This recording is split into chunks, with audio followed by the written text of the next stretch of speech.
सड़कों पर बहता छात्रों का खून, पुलिस की टूटती लाठियां और वातानुकूलित कमरों में चलती सियासत।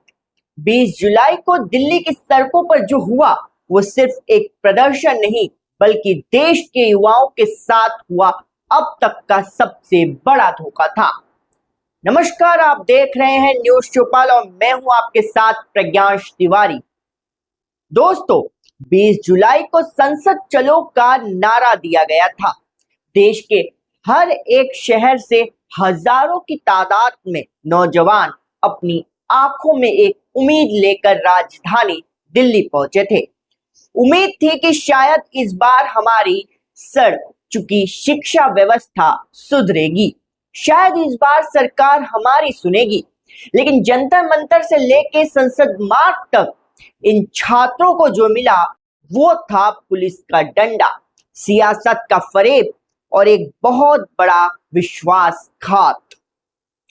सबसे पहले बात करते हैं उस सत्ता की जो खुद को युवाओं की हितैषी बताती है।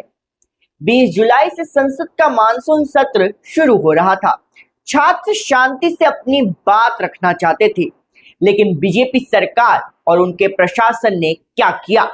उन्होंने संवाद करने के बजाय धारा 163 बीएनएस लगा दी गई और रैपिड एक्शन फोर्स को मैदान में उतार दिया। जब हजारों मासूम छात्र संसद की तरफ बढ़े तो सत्ता के नशे में चूर इस सरकार ने उन पर बेरहमी से लाठियां बरसा दी। आंसू गैस के गोले दागे गए। सड़कों पर दौड़ते भागते मासूम बच्चों को जानवरों की तरह घसीटा गया। मेरा सीधा सवाल है, क्या देश के युवाओं को अपने हक के लिए आवाज उठाने का कोई अधिकार नहीं है? छात्रों पर इस तरह बर्बरता से लाठीचार्ज करना कहां का न्याय है? और इन सब के बीच सबसे ज्यादा चुभने वाली बात है देश के प्रधान सेवक की चुप्पी।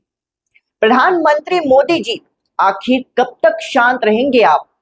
आपके ही देश के बच्चे दिल्ली की सड़कों पर लहूलुहान हो रहे हैं और आप चुप बैठे हैं।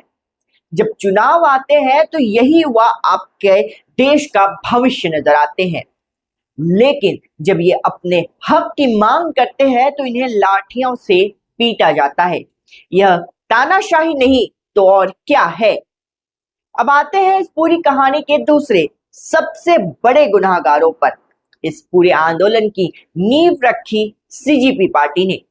इंटरनेट और सोशल मीडिया के जरिए युवाओं के जज्बातों को भड़काया गया, लेकिन जब 20 जुलाई को पुलिस छात्रों की हड्डियां तोड़ रही थी तब सीजीपी के नेता कहां थे?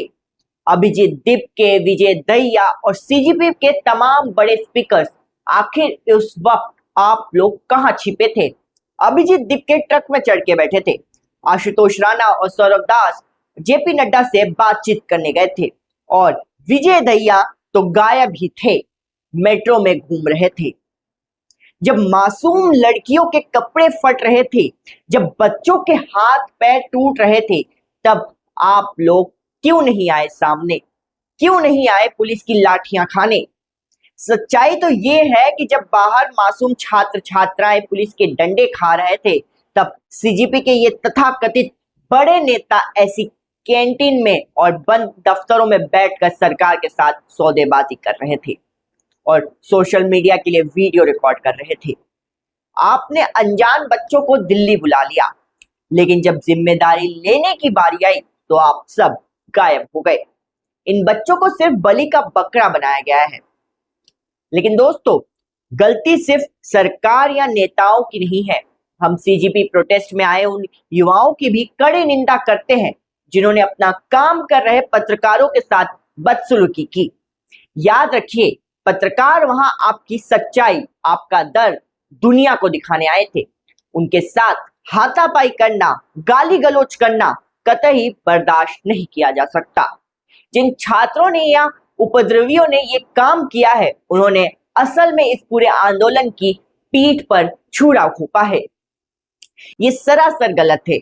4 घंटों तक चले इस खौफनाक तांडव के बाद सीजीपी का बयान आता है कि हमारा प्रदर्शन सफल रहा, सरकार झुक गई है। क्या टूटे हुए हाथ बहे हुए खून और पीटी हुई मासूमियत को आप सफल कहते हैं? केरला भवन के बाहर आप रात 9 बजे बैठे थे प्रदर्शन के लिए, बाद में आप वापस जंतर मंतर आ गए। आज न्यूज चौपाल के मन से मैं प्रज्ञांश तिवारी एक कड़वा सच देश के सामने रख रहा हूं। इस देश में जब जब कोई बड़ा आंदोलन खड़ा होता है, मासूम नौजवानों के जज्बातों को सिर्फ व्यापार होता है। एक तरफ सत्ताधारी बीजेपी है जो युवाओं की आवाज को लाठियों से दबाना चाहती है, और दूसरी तरफ सीजेपी जैसे संगठन और उनके नेता हैं जो इन युवाओं को अपनी गंदी राजनीति का मोहरा बनाते हैं। क्या आप हमेशा ऐसे ही मोहरे बनते रहेंगे? सोचिएगा जरूर। मैं हूं प्रज्ञांश तिवारी और आप देख रहे थे न्यूज चौपाल। जय हिंद, नमस्कार।